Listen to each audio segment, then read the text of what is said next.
The ASI Best Sommelier in the World contest is the toughest and the most prestigious sommelier competition. Each national association selects a candidate, and the current continental champion are also entitled to participate. Any one of you can enter if you're prepared to study and work to win your national selection. And I hope this tutorial video will help you and inspire you to take part.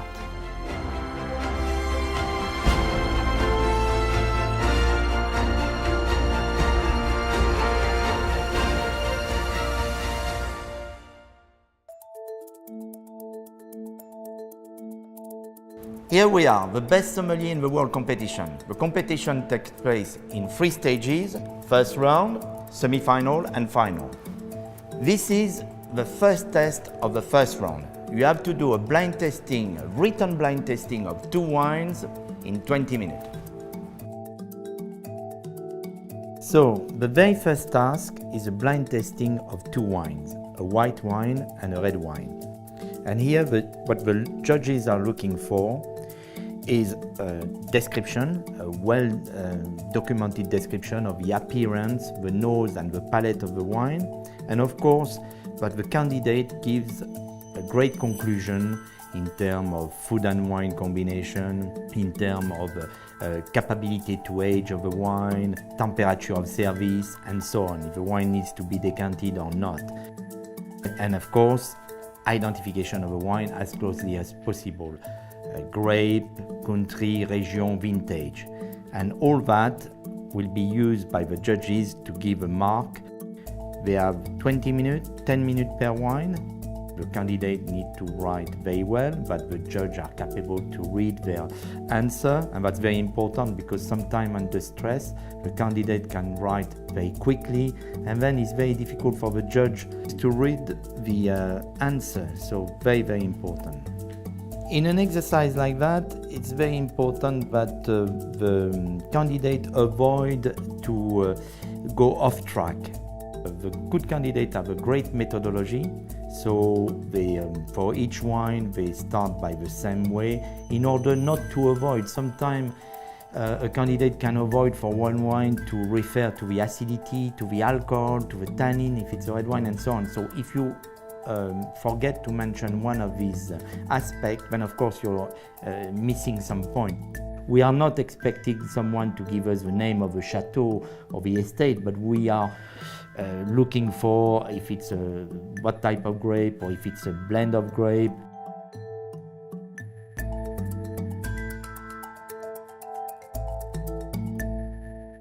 The competition is made of 3 main types of exercises. You have, of course, blind tasting of wine or beverages. The second main task is the written theory, where people are asked to answer questions. And the third part is the practical service, like in a restaurant, and of course, food and wine matches. Now, you are moving to the second task of the first round, which is the identification of beverages.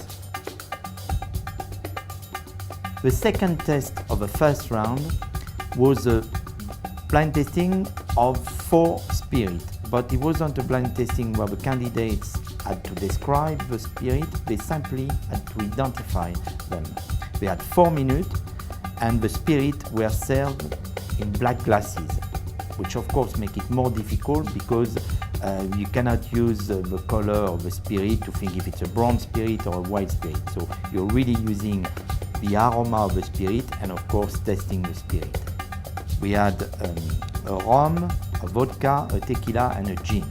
So what we were looking for here, no description, but of course accurate identification of the type of product and maybe the main component of the product, the base element. So on the blind tasting identification of spirit, let's not forget we are at the first round.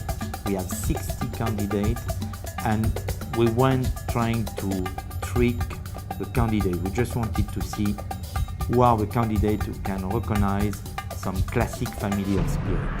Now you're moving to the written questionnaire and you will have an hour and a half for roughly 60 questions.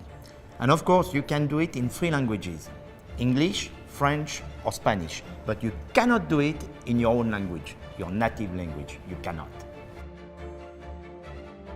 The third test of the first round was the written questionnaire. And this is a very important test in the first round because there are a lot of points to gain.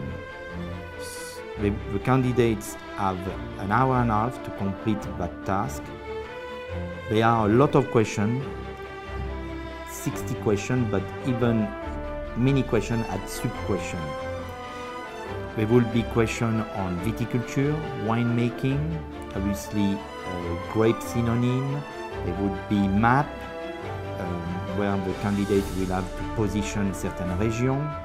They would be asked to name certain estate, maybe give a second wine of famous chateau in Bordeaux. They will have to, of course, say if certain spirit where they come from and what is the base of the spirit.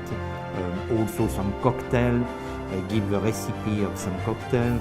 They will have also to give the country of certain beer, question on coffee, chocolate, sake. So a lot of variation within the question, a lot of technical aspect, a wide knowledge is expected from the candidate. And I think that the candidate need to be very organized. They need to not spend too much time on just one question because they could find themselves running out of time. It's a long questionnaire, an hour and a half is enough time but not too much time, so they really need to be focused. This is where they can really make a big difference. But let me tell you, no one, if you do 70%, you've done extremely well because it's such a vast questionnaire and it's impossible to know everything. So, very difficult test. But again, a lot of very talented candidates in this competition and many of the favorites did extremely well. Now, when the copy are collected and the judges start marking, of course it's going to take a long time. You can very quickly, the judges will see which of the candidates have done a lot of work, are well prepared, because the top candidate will be very consistent. And if the questionnaire is 30 or 40 pages, then almost in every page, the good candidate will have answered quite a lot of the question correctly. It's a very, very important test for the people who hope to carry on to the semi-final. You are moving on to the last test of the first round. This is a very short and challenging exercise. You might find yourself in a very unexpected situation. So be careful and best of luck. So this is a practical test of the first round. Candidates come one by one. They have a table of 2 to serve a bottle of champagne. They have on the service table a vase with several bottles of champagne within the vase, but only one is the real champagne they've been asked to serve. So the first thing is to identify correctly the champagne that the host has requested. They have, of course, all they need to serve the champagne, glasses, a small plate to put the cork, different tray, a guéridon. And so, as you can see here, Arvid is first putting the glasses of champagne on the table, collecting some glasses, and that was a trap we had left on the table some glasses who had previously contained some champagne or some wine, so they went clean. Here you see Arvid, who has presented the bottle to the host, opening his champagne. A lot of elegance been done. Now he's going to test the champagne, turn away from the two customers, and take the little plate, show the cork, and he's going to pour a little amount for the host to test the champagne. And you can see very quick, Arvid is already to the guest of the host, serving the champagne and finishing with the host.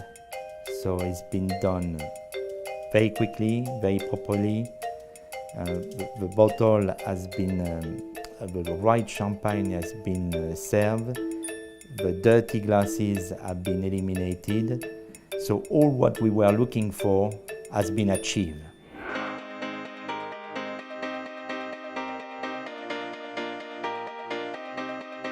To be part of the best sommelier in the world competition is extremely enjoyable, but to progress to the semi-finals is fantastic.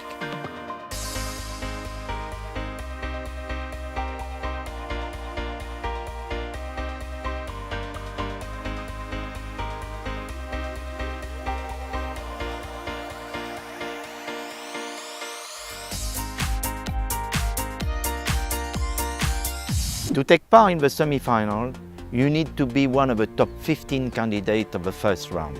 The points are accumulated from the written questionnaire, the written blind testing, and the service test.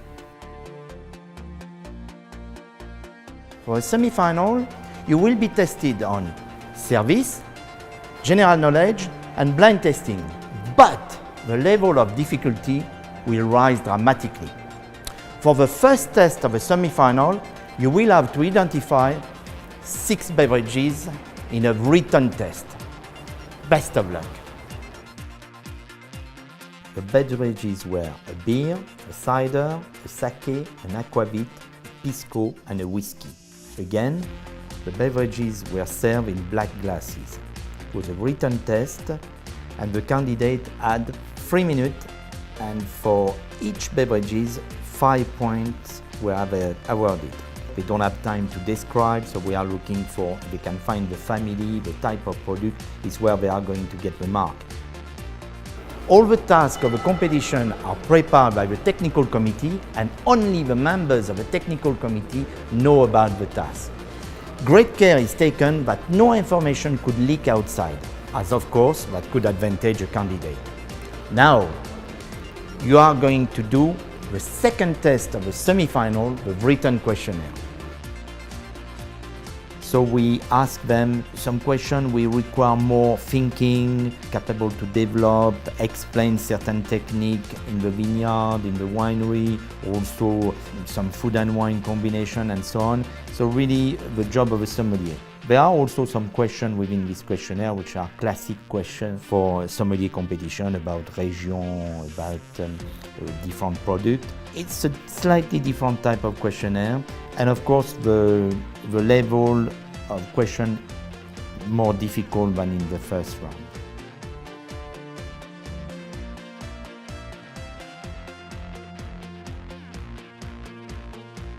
Now, for the different practical tests of a semi-final, you will go one by one from task to task without any break. The first practical test will be an oral blind testing of 2 wines. They need to describe the wine, so the appearance, the nose, palate. That's very important, is they do it without forgetting all the important aspects for each wine. We are looking is that the candidate does a great organoleptic description, very complete. Of course, propose some suggestion of food and wine. And then, of course, a fairly important part of the mark is the identification. Now, for the following test, it will be a classic food and wine combination. And you will have to argument for the best possible combination. And of course, to meet the customer preferences, like in your own restaurant.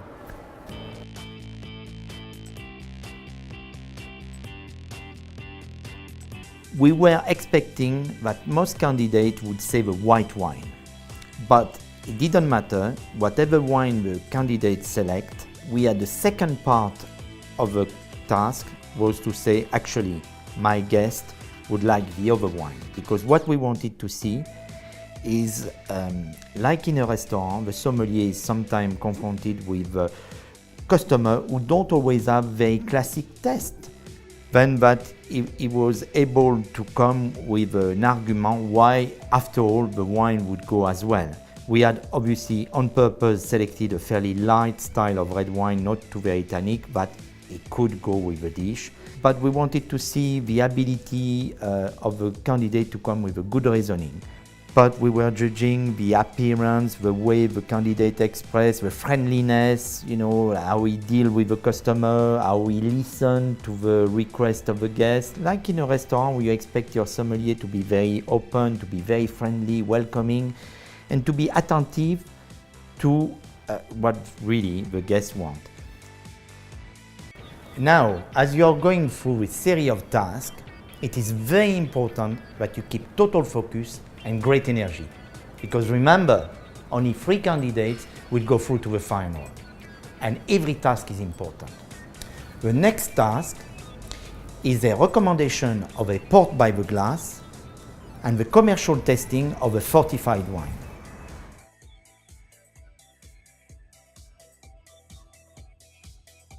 We had something, again, a bit different, but we are always trying to reproduce restaurant situations. So what we were looking for is, of course, the flexibility of the sommelier. And in a case like that, maybe the sommelier, of course, want to please his customer, is going to open one port. He will be left with a lot of port in the bottle, but if he's a good sommelier, he will use it maybe for a tasting menu, he will propose it to other guests. So in theory, he should be able to finish the bottle within a few days. A sommelier is also a salesman, a businessman, so he has a feel for that. And the semi-finalists, a lot of them did extremely well there. Now, as the task changed from competition to competition, you might wonder why you're watching this tutorial. Well, I can tell you, as a past candidate, we never know enough. And in addition, it will give you an idea of the philosophy of the technical committee. The next task is a commercial wine tasting.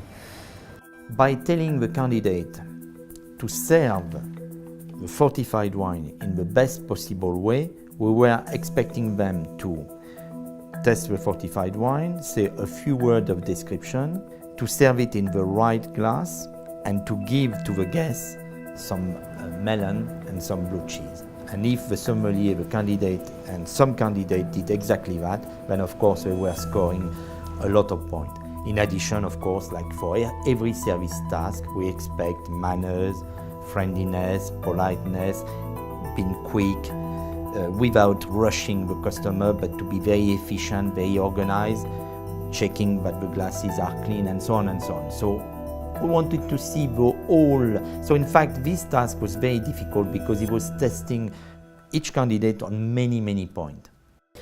For this ultimate test of the semi-final, we've introduced a new type of exercise. So you will be asked to show your ability as an organizer of event, but also your skill as a marketer.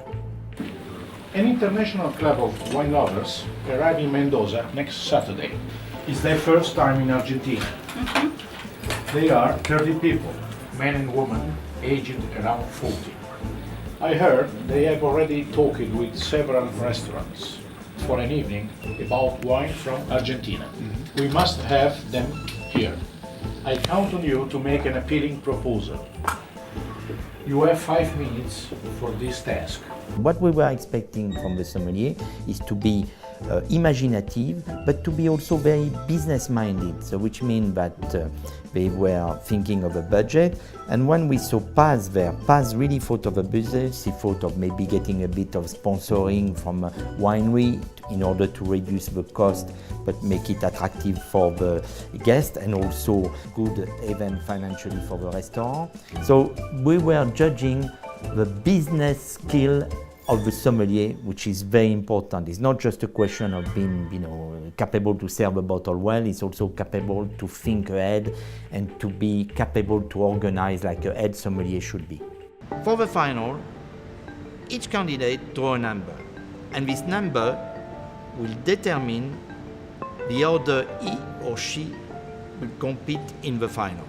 During the performance of one finalist, the other two finalists are kept in total isolation. They cannot see or they cannot hear what's happened on stage. For these two candidates, there are very special moments, and each candidate has his own way to prepare and concentrate before they are called on stage. The final usually takes place in a theater. The stage is set up like a restaurant with different tables, and at each table there is a different task. It is in front of an audience, and in Mendoza there were more than 800 spectators. Therefore, it is a lot of pressure. Now let's move to the first task. So we are now in the final, the very first table. The candidate will start to serve aperitif, and in that table there were a few challenges, I would say. First, they were asked to serve a bottle of champagne extra brut, and they had at their disposal in the Basque a few bottles, but none of them were clearly written extra brut on the label. So they had to find at the back on the label the amount of dosage, and one of them, Grand Vintage, was in fact an extra brut because he had not too much dosage. So they needed to explain that to the guest. So what really it meant that of all the bottles were on the service station, the sommelier had to be very careful, look at the label, and then show to the host the bottle and explain that even though it wasn't written extra brut, it was an extra brut. Voilà. And in that instance, you can see Julie Dupuis, extremely professional, has very carefully looked at the back label, explained to the host. Also, at that table, so service of a bottle of champagne, as mentioned, but an extra difficulty, one of the guests didn't drink champagne, but in fact wanted a martini cocktail. You can see in that Julie asked for permission to try the champagne. She's trying the champagne, and having opened the bottle of champagne, she now can prepare. But she hasn't served the champagne, which is good, because now she's going to prepare the martini cocktail. We expect a sommelier. A sommelier is not like he's not a bartender, but he should know cocktail, and at least the classic, you know, Negroni, obviously Martini, and so on, Margherita, quite a few classic, maybe 30, 50 classic, and be able to do them. A bit like a chef, might not be the greatest pastry chef in the world, but a good chef should know about pastry. Well, I think a good sommelier should know about the bar, should know the main product, of course, and should know how to do cocktail. It's a very interesting thing. So you can see here we have the demonstration of Julie, who is preparing the martini cocktail. Martini cocktail is stirred, not shaken. However, often it's wise to ask the guest if they want their martini stirred or shaken, because you know James Bond likes them shaken, so time is a bit confusing. So she's preparing the martini cocktail. Martini cocktail made with gin, but also a lot of people like it with vodka, so should be asked, would you like your martini cocktail with gin or vodka? And also, in terms of garnish, often the martini cocktail be with a lemon twist or an olive, and really it's professional to ask, would you like it with a twist or with an olive? So she's stirring preparing. She had put some ice in the cocktail glass to keep it cool, and now throw away the ice and pour the cocktail. Going to put the garnish. Extremely well organized, but as you will notice, very professional. She doesn't serve the cocktail yet because one of the guests is a lady, and this lady is having champagne. So she's going to make the host test the champagne. Voilà. The host telling her that the champagne is in perfect condition. She can now serve the lady. Voilà. The other guest who is having champagne is going to have his glass filled. Voilà. And so professional, so professional. She doesn't serve the host yet because his guest is having a cocktail. So she's now serving the cocktail she had prepared, so no wait. Perfect. And of course, she now come back and top up the glass of the host. So absolutely brilliant, magnificent, perfect order, so well organized, didn't wait. You know, everything was served as it should be. And she's now asking them a few details. She's done all the essential, everything in the right order to perfection. She's now talking to this table. As you can see, that was absolutely a textbook performance from Julie. Right order, right glasses, superb organization, brilliantly executed. That's it should be shown to many sommeliers how perfect it was. Bravo. You're halfway through the final. Your energy level is starting to diminish. There is no time to slow down. Keep focused and concentrated on your performance. There are still a lot of points to be gained in this final. We are now at the second table, the food and wine exercise. In that task, a slight difference from normal, instead to give them a menu and to ask them to match the menu with some wine of their choice, we proposed to the sommelier some wine. There was, however, a small trap. One of the wine didn't exist. It was a Ponceau 1945. This is a wine which had been in the news because of Monsieur Ponceau, that the famous fraudster Rudy Kerniavon was caught. And so a lot of wine magazine, website had spoken about it in the last 2 or 3 years, so we were expecting the sommeliers to know about it. That was a question. 6 wine, one is a fake wine, and we asked the sommelier to do a food and wine combination.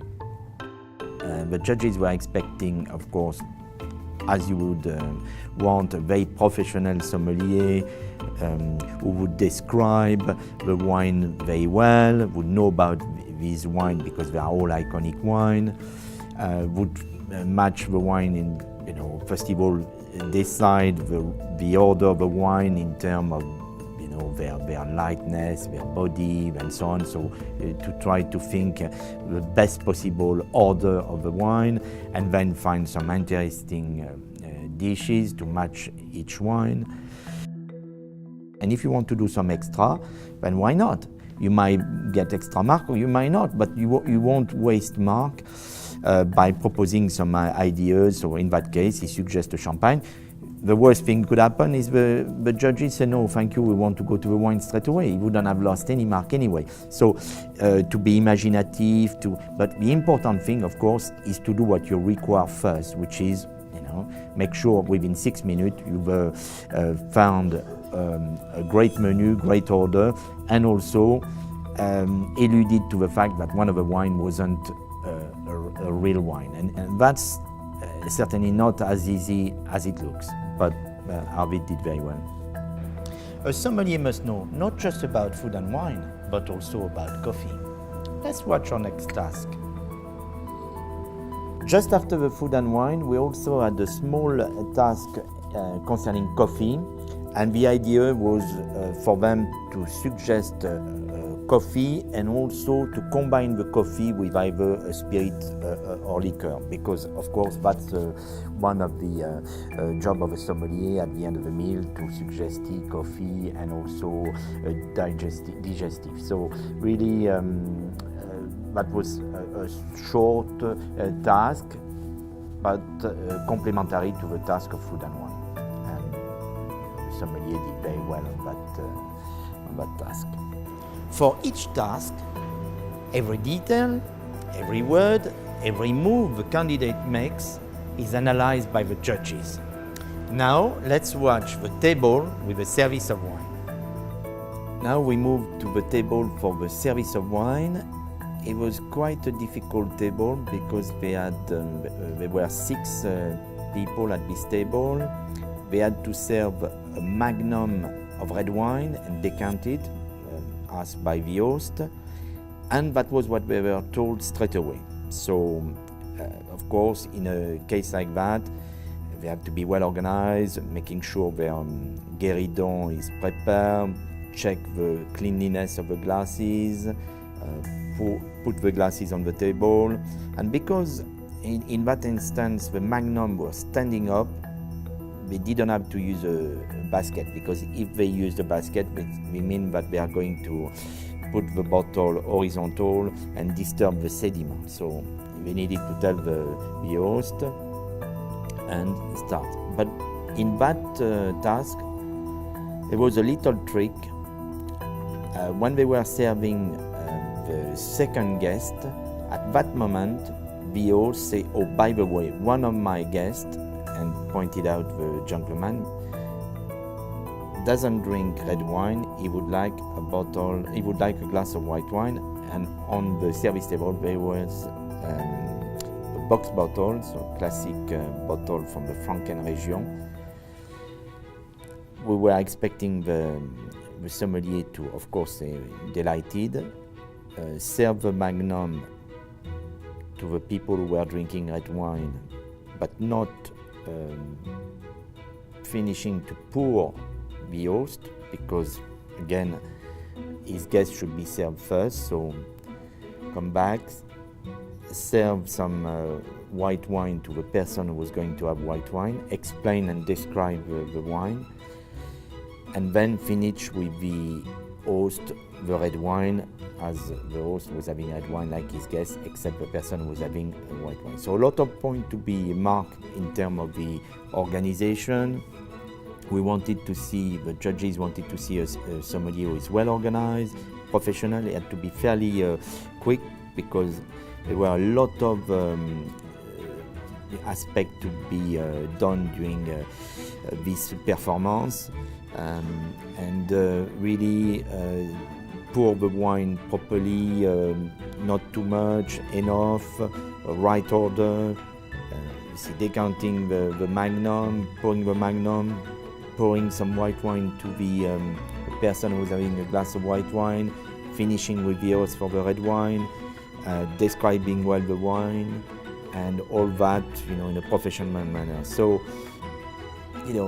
require for the candidate to be organized, precise, quick, but without showing the guests you're rushing them. So it's all the little point of elegance, finesse, but very professional. The table is served in time, and all what is being asked has been done.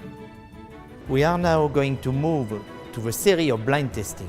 And for the blind testing, it's very important that not only you identify as much as you can the wine, but you're also extremely precise with your vocabulary.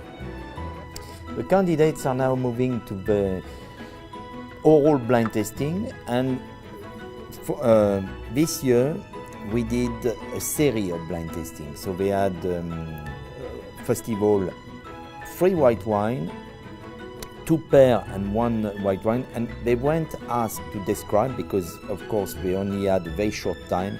What we wanted from them is the identification of the grape, and tell us as much as they could in terms of the identification of each wine. So the sommelier for that task needs to be very organized.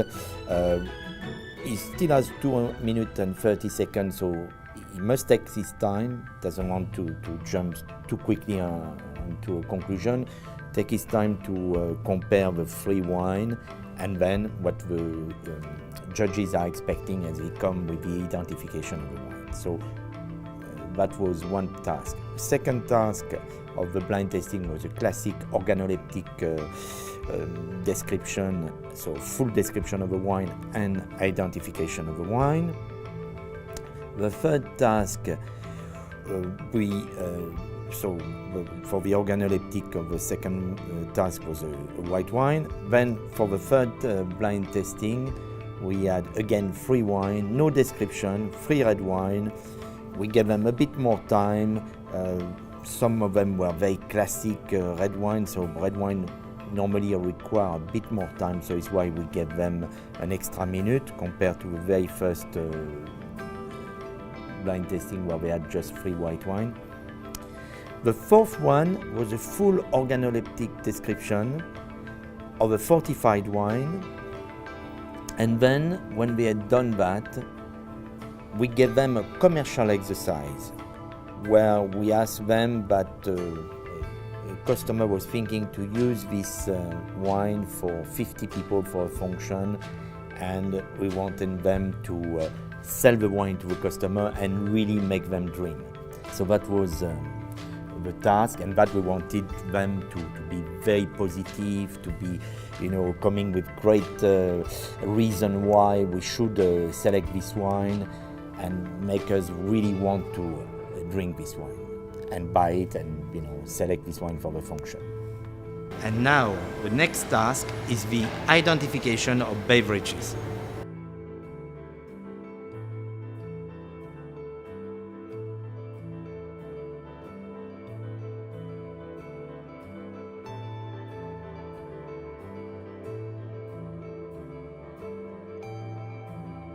After the different series of blind tasting, of wine blind tasting, the candidates had to identify 8 spirits. But this time we did it slightly differently. Instead to just give them 8 glasses and they have to identify, we gave them 8 glasses, but we also gave them a list.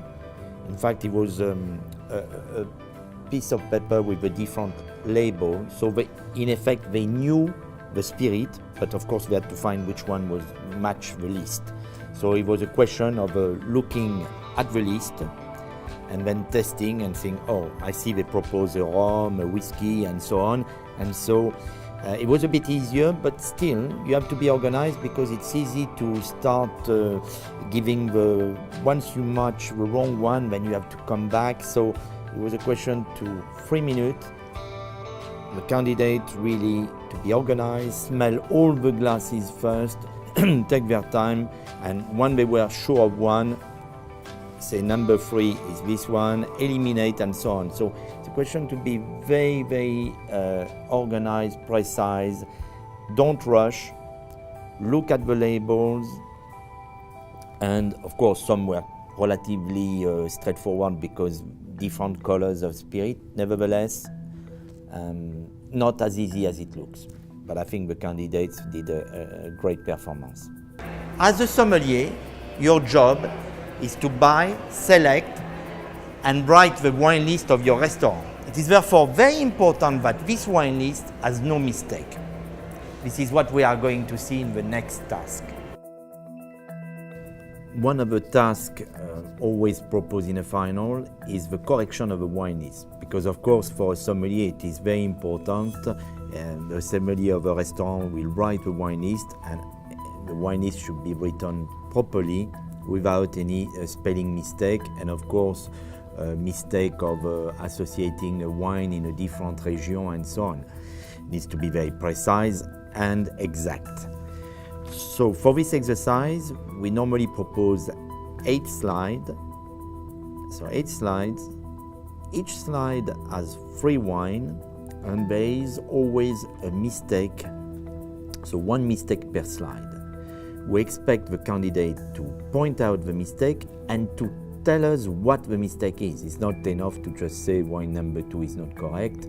It's important that they explain that maybe it could be the wrong region, it could be the wrong, this wine has never been made because in that vintage the producer didn't make that cuvée. It could be something to do that is not out yet because maybe this wine will only be released in 2 years' time, and so on. So the sommelier has to think of all the different type of mistake could be. Could be, say, wrong country, so one wine is not made in that country or that region. It could be a mistake of associating a cuvée from one producer with another producer. It could be that the vintage, or it could be sometimes that a wine is in the wrong section. Example, we clearly tell them sparkling wine and we give free wine. We tell them white wine, we give free wine. But it could be that the wine is in fact a red wine, not a white wine. So when the sommelier read horizontally the wine, he might not see any mistake because the wine is actually exists, is properly in that region, in that country, right vintage and so on. But if suddenly he realizes that it shouldn't be in that section, he should also tell it. So it's quite a tricky, always looks very easy, but believe me, it's a very, very difficult exercise. You only have 30 seconds. And then another slide arrives, so it is a very difficult exercise. Now, I don't want to add any more pressure on you, but amongst the judges, there are several best sommeliers in the world. And now, a kind of reality TV. It should be an easy task, but what's not so easy is to recognize in a very short time the different wine personality, wine estate, and wine utensil. So, let's go and play the wine quiz. So now we arrive to almost the end of the competition, and the last 2 tasks of the competition we try to make them very public, friendly, so there's a bit of interaction. And what we do, we get the 3 candidates, the 3 finalists together. They are not close to each other, separated. We give them something to write, but it's very important that the audience participate. So there will be 10 pictures and showed on screen. The sommelier, the 3 sommeliers, there is some small screen on the stage. They can watch that. They don't have to turn and watch the big screen. So they can also see what is proposed. And it will be a picture of a wine personality, a wine estate, a wine instrument. And we experiment, they have 15 seconds, so it's time. They cannot write before the start of the picture. The picture is shown, they have 15 seconds to write the name of the personality, of the estate, of the instrument. When we say stop, they must stop writing, so only 15 seconds per they then must turn their board and show what they've written to the audience. One of the judges come and mark what has been written, so to see if they got it right or got it wrong. And then, when the candidates are ready, we move to the next pictures and so on and so on. It's very fun, the audience can play, and for the candidate, well, you know, they have to be, again, look for a few seconds and quickly write, because once we say stop, they cannot write anymore. So if they know what is on the picture but they didn't have the time to write, then they lose the mark. So what we tend normally to put is some very famous iconic estate who are very recognizable because, you know, they are some of the most famous, so the special look of the winery, personality, like we see people like Michel Roland, Francis Robinson, whoever, great winemakers. We try to choose people who are known all over the world, of course. You cannot put a personality who would be known only in one country, so you need to be people who have an international aura. We also try to put sometimes a sommelier. So a sommelier, maybe, of course, not a sommelier who is during the competition like one of the best sommeliers in the world. So maybe we choose somebody who hasn't come or somebody. And then, so it's important that the people who are going to be world champion, they know the famous iconic winery, the famous wine personality, and also sometimes some very strange wine instrument.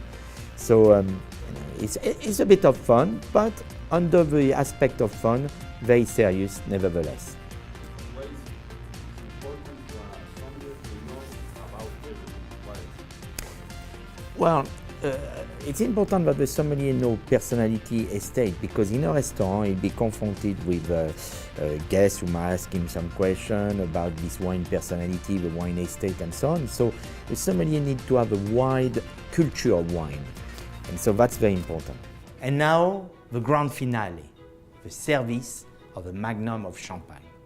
For your last act, you need to be very organized, precise, efficient, and very fast. The audience loves it. So the grand finale is a service of a magnum of champagne. We give them a time, 7 minutes, and we tell them they have to pour 15 glasses.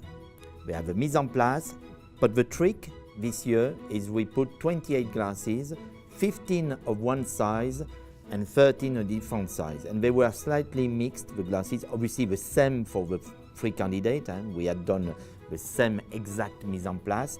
So the finalists had to find the 15 right glasses, which is already one of the tasks.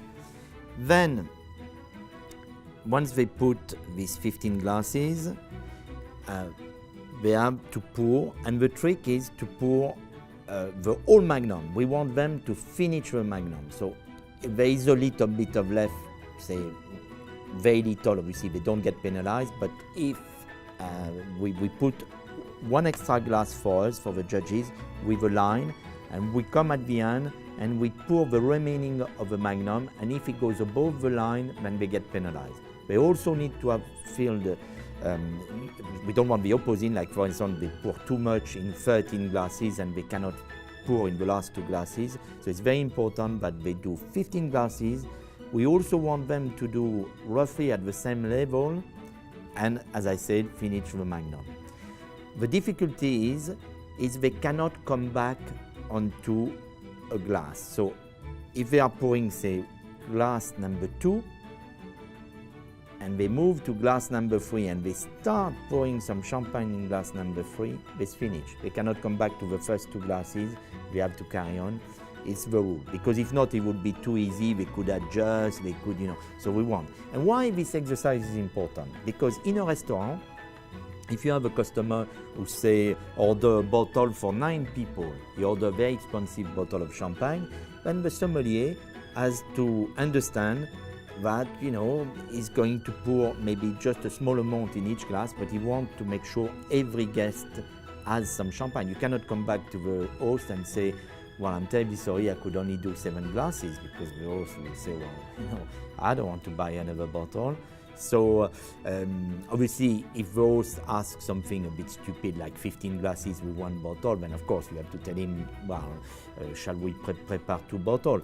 But in a restaurant, the sommelier is there too. And sometimes you have to understand that maybe the guests just want a very small amount because they want to celebrate something. It's just, so it's why this exercise is important. So we want to see the finalists to be well organized, to respect the fact that each guest should have roughly the same amount, the magnum should be finished, and all that in time. And of course, it's a bit of a show for the audience, and at the end, we ask the sommelier normally, once the competition is finished, that's not part of the competition, but to come and give some champagne to the audience.